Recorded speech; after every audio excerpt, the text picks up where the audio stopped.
Welcome बच्चों, online classes में आप सभी का स्वागत है। मैं आर के सिंह। आज बात करेंगे हम लोग वर्कशीट नंबर 62 की, जो उसका टॉपिक है प्राकृतिक वनस्पति एवं वन्य प्राणी। बच्चों, जैसा कि आप सभी जानते हैं कि हम लोग इस समय मैप वर्क पे काम कर रहे हैं, तो इस पार्ट से संबंधित मैप वर्क पे आज हम लोग बात करेंगे और सीखेंगे कि इस पार्ट से संबंधित जो विभिन्न स्थान है वो मैप पर कहाँ है। तो आइए देखते हैं किन स्थानों को आज जानना है। तो आज की वर्कशीट के स्थान है कि भारत में दिए गए राजनीतिक मानचित्र में निम्नलिखित को दर्शाइए। जैसे है निम्नलिखित नेशनल मार्ग को उनके सही स्थान पर दर्शाइए, तो ये नेशनल पार्कों को हमें उनके सही स्थानों पर दर्शाना है। वहीं दूसरा है वन्य प्राणी अभय वन को उनके सही स्थानों पर दर्शाइए। तो वन्य प्राणी अभय वन ये 3 दिया हुआ है, इसको हमें सही स्थानों पर दर्शाना है। तो बच्चों, ये काम तो आप अपनी पुस्तक के इस पार्ट से संबंधित दिए हुए मैप के आधार पर भी कर सकते हैं, क्योंकि उसमें इन सारी स्थानों को दर्शाया हुआ है। उसे देखिए और वहां से देख करके आप एक सादे मैप लीजिए और उस पर उन स्थानों को दर्शाइए। ऐसा करने से आपकी प्रैक्टिस हो जाएगी और जब परीक्षा में पूछे जाएंगे तो आप आसानी से उन स्थानों को पहचान सकेंगे और वहां पर उन चीजों को दर्शा सकेंगे। तो इस जरूरी है, प्रैक्टिस जरूरी है। तो प्रैक्टिस इसे करें, पेंसिल से करें और बार बार करें। तो आइए देखते हैं कि आपके किताब में जो मैप दिया हुआ है उसमें इन स्थानों को कहाँ कहाँ दर्शाया हुआ है। एक बार मैं आपको ध्यान दिला देता हूँ, लोकेट करा देता हूँ, फिर वहां से देख करके आप अपने मैप पर आसानी से उसे भर लेंगे और फिर उसे हमें फोटो खींचकर भेज देंगे। तो आइए चलते हैं आपकी पुस्तक के उस पेज पर जहां पर इससे संबंधित मैप दिए हुए हैं। ये आपके पाठ्य पुस्तक का वो पेज है जहां पर इस वर्कशीट से संबंधित स्थानों को इस मैप पर दर्शाया हुआ है। तो आइए हम इसे अब जूम करते हैं और एक एक स्थानों को जानते हैं कि वो कहाँ पर स्थित है। तो सबसे पहले शुरू करते हैं नेशनल पार्क के बारे में। आप वर्कशीट में देखेंगे सबसे पहला है कार्बेट नेशनल पार्क। आप यहाँ पर देखेंगे, थोड़ा सा मैप देखने के लिए आपको यहाँ जानना होगा कि यहाँ देखेंगे कि अभय वन को किस चीज से दर्शाया हुआ है, लाल गोले से दर्शाया हुआ है। पक्षी अभय वन को इस ब्लू स्टार से दर्शाया हुआ है और नेशनल पार्क को जो पर्पल ट्रायंगल से दर्शाया हुआ है। तो आप उन स्थानों को देख करके पहचान सकते हैं कि वो प्राणी अभय वन है, पक्षी अभय वन है या नेशनल पार्क है। तो आइए शुरू करते हैं वर्कशीट में दिए हुए स्थानों को मैप पर पहचानने का काम। तो सबसे पहले देखते हैं कार्बेट नेशनल पार्क। तो आप देख रहे होंगे कार्बेट नेशनल पार्क, यहाँ देखिए नेशनल पार्क का लोगो ये दिया हुआ है, जो पर्पल कलर का ट्रायंगल है और यहाँ लिखा है कार्बेट। तो यहाँ पर यानी देखिए ये उत्तराखंड में स्थित है। तो उत्तराखंड के पास आप यहाँ पर national park Jim Corbett national park को दर्शा सकते हैं। दूसरा जानते हैं काजीरंगा। आप देखेंगे काजीरंगा, ढूंढिए काजीरंगा। आप थोड़ा सा याद अगर कर लेंगे कि काजीरंगा असम में स्थित है तो आप इसे आसानी से जान पाएंगे कि काजीरंगा यहाँ असम में स्थित है। तो आप यहाँ देखेंगे काजीरंगा। तीसरा है रणथंबोर। रणथंबोर आप जानते हैं रणथंबोर राजस्थान में स्थित है। तो राजस्थान का ये एरिया राजस्थान का है। तो यहाँ पर आप देखेंगे कि ये रणथंबोर यहाँ पर लिखा हुआ है। चौथा देखते हैं शिवपुरी। शिवपुरी देखिए यहाँ मध्य प्रदेश पर स्थित है, रणथंबोर के पास ही है शिवपुरी। तो ये भी एक नेशनल पार्क है। पांचवा है कान्हा।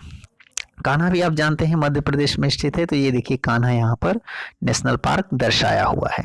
और छठा है सिमलीपाल। सिमलीपाल नेशनल पार्क कहाँ है?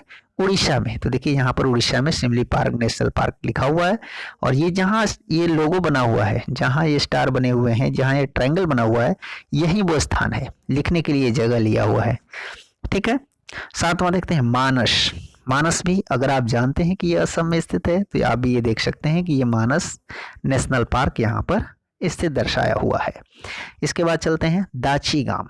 दाचीगाम जो नेशनल पार्क है, ये कहाँ पर स्थित है? आप अगर ये अभी जो मैप दिया हुआ है इसमें अगर देख रहे होंगे तो आपको नहीं मिल पा रहा होगा। तो आइए हम थोड़ा सा इसे और देखते हैं। अब आपने देख लिया होगा कि दाचीगाम नेशनल पार्क कहाँ स्थित है? जम्मू कश्मीर में। यहाँ पर आप देख रहे होंगे कि जम्मू कश्मीर में दाचीगाम नेशनल पार्क शो किया हुआ है। तो इस तरह से आप इन सारे नेशनल पार्क को अपने पुस्तक की मदद से मैप पर दर्शा सकते हैं। तो बच्चों, मैं आपको एक और सलाह दूंगा कि इन सारे नेशनल पार्क को उनके राज्यों के हिसाब से भी याद कर लें कि कौन सा नेशनल पार्क किस राज्य में स्थित है। ठीक है। तो उसे आपकी पुस्तक की मदद से ही लिख लेंगे और उसे याद कर लेंगे। अब आइए देखते हैं कि प्राणी अभय वन को।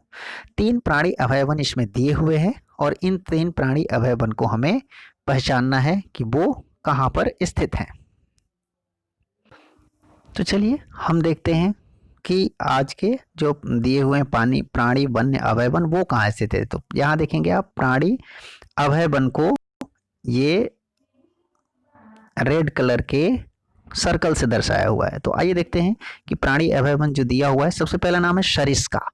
आप यहाँ देखेंगे बीच में राजस्थान के पास स्थित, तो यहाँ पर ये सरिस्का दर्शाया हुआ है, तो ये है प्राणी अभय वन सरिस्का। तो यहाँ पर आप उसे दर्शा सकते हैं। दूसरा है मुडुमलाई और तीसरा है राजाजी। तो राजाजी को भी हम यहाँ दर्शाते चले। सबसे पहले यहाँ पे जो उत्तराखंड में स्थित है, तो ये राजाजी यहाँ देखेंगे आप लिखा हुआ है। तो चूंकि इसके बाद आता है मुडुमलाई। मुडुमलाई जो प्राणी अभय वन वो कहाँ स्थित है, तो इसके पहचानने के लिए हमें नाम से ही आपको लग रहा होगा मुडुमलाई, तो ये साउथ का एक स्थान हो सकता है। तो हम साउथ की तरफ चलते हैं और देखते हैं मुडुमलाई मिला, दिख गया होगा उम्मीद है आपको। तो ये आपने यहाँ पर देखा केरल में स्थित है ये मुडुमलाई। ये मुडुमलाई प्राणी अभय वन केरल में स्थित है। तो इस तरह से इन सारे स्थानों को आप मैप पर आसानी से दर्शा सकते हैं। तो चलिए, उम्मीद है आपको ये वर्कशीट अच्छी तरह से समझ में आ गई होगी। तो आपको इसे मैप पे दर्शानी है। आइए फिर से वर्कशीट की तरफ चलते हैं और देखते हैं आज के कोविड-19 के संदर्भ में संदेश। और आज का संदेश है कोविड-19 के विरुद्ध लड़ाई में सुरक्षित रहने के लिए मास्क पहने। तो बच्चों, हम सभी जानते हैं कि अभी भी कोविड-19 का संकट नहीं टला है, इसलिए हमें नियमित रूप से इसके जो प्रिकॉशंस है उसे फॉलो करनी है। 3 मेनली प्रिकॉशंस है। पहला, जब भी बाहर निकले नियमित रूप से अच्छी तरह से मास्क जरूर पहने, अपने हाथ को नियमित रूप से हाथ साबुन और पानी से धोते रहें तथा सोशल डिस्टेंसिंग का पालन करें। ऐसा करके हम स्वयं का और अपनों का इस जो संकट है उससे बचाव कर सकते हैं। तो उम्मीद है आपको ये वर्कशीट अच्छी तरह समझ में आ गई होगी। चलिए कॉपी कलम निकालिए और इस वर्कशीट को पूरा करके अपने सर जी को भेज दीजिए ताकि वो चेक कर सकें कि आपने कितना कुछ सीखा है। मिलते हैं अगली वर्कशीट में, तब तक के लिए घर पे रहें, स्वस्थ रहें, खुश रहें। धन्यवाद।